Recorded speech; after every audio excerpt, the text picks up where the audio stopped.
Okay, let's be real. We've all been on a team that just clicks, where everything feels effortless, like magic.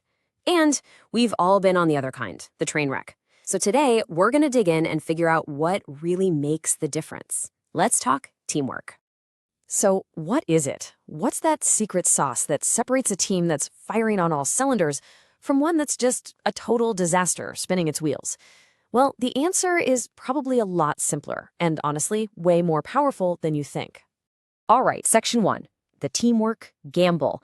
And gamble is the perfect word for it, because every time you put a group of people together on a project, you're rolling the dice. You're betting that all those different skills and personalities are going to create something amazing and not just, a giant chaotic mess. I mean, think about it. The stakes are so high.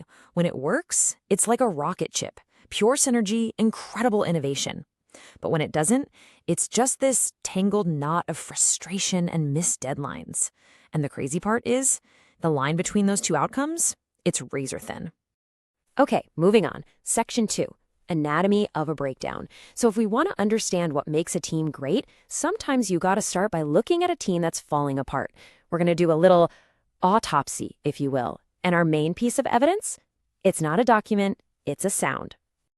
Yeah, you heard me right. Sometimes the best way to understand what's gone wrong is to just listen. We've got an audio clip from our source material that is the perfect, raw, unfiltered sound of a team in total disarray. It's pure chaos. So what's fascinating here is that even if you don't get the words, you get the feeling, right? It's just this jumble of people talking over each other. It sounds urgent, but it's totally conflicting. There's zero cohesion. It just feels stressful, confusing, and nothing productive is happening. That right there, that's the sound of a team breaking down. So let's put on our detective hats and diagnose this thing. What's actually causing all that noise? Well, it all starts with unclear roles. Nobody knows who's supposed to be talking. That, of course, leads to conflicting signals. And what happens then? Just a ton of wasted energy.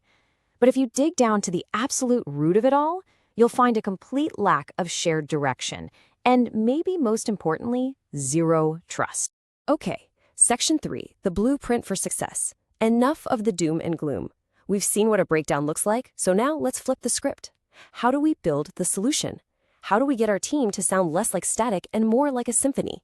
Well, like any strong structure, it all starts with the foundation. And that foundation, the absolute bedrock of any great team, is something called psychological safety. This is so critical. It's that feeling, that deep-seated belief that you can speak up with a new idea, a dumb question, a concern, whatever, and you won't get shot down or humiliated. Honestly, without this, you've got nothing. And just look at the night and day difference here. In a bad team, right? People are scared to speak up. It's safer to just stay quiet. Blame gets thrown around the second something goes wrong. But in a good team, oh man, it's the total opposite. Ideas and concerns are actually welcomed. And mistakes, they're not something to hide. They're seen as a chance for the whole team to get better. Okay, so once you've got that foundation of safety, you need a North Star. You need a shared goal. And look, this isn't just some target on a spreadsheet. It's a powerful, unifying force. It's what gets everybody in the boat rowing in the exact same direction. And when that happens, all that chaotic noise we heard earlier, it just fades away, and what you hear instead is the rhythm of real progress. Now, getting to that shared goal isn't some kind of magic trick. It's actually a pretty straightforward process.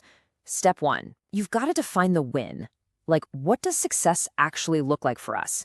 Everybody has to be on the same page. Step two, clarify roles. Who's doing what? This stops people from stepping on each other's toes. And finally, step three, you have to communicate progress. How are we going to keep track of this journey and make sure we're all staying aligned? And that last point brings us right to the perfect antidote for that chaotic mess we listened to: clear communication. And let's be clear ourselves, this is not just about talking more. It's about making sure that what you say is actually understood without any ambiguity. It's about getting rid of the assumptions and the noise and replacing it all with real clarity and confirmation.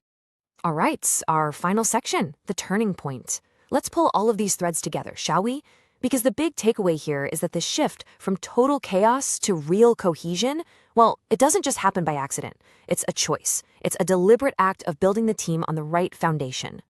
And here it is, the whole story in one simple chart. Look at this. On one side, the dysfunctional team. Its foundation, fear and mistrust. Its direction, all over the place with conflicting priorities. It's communication, just noise and assumptions. And the result? Wasted energy.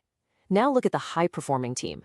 The foundation is psychological safety. The direction is a single, clear, shared goal. The communication is all about clarity. And the outcome, focused, meaningful progress. So the real question isn't which side you'd rather be on. The question is, which side are you actively building toward? And this, right here, is probably the most important thing to remember from this whole explainer. The difference maker isn't talent. It's not about having a room full of geniuses.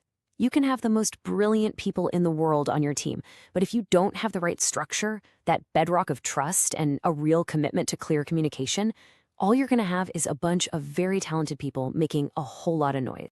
So, I want to leave you with one final question to think about.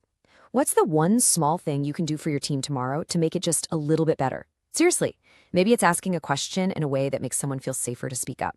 Maybe it's taking 2 minutes to help clarify a goal for everyone. Or maybe it's just deciding to listen a little more carefully. Because that huge journey from chaos to cohesion, it really does start with one single step. And that next step, it could be yours.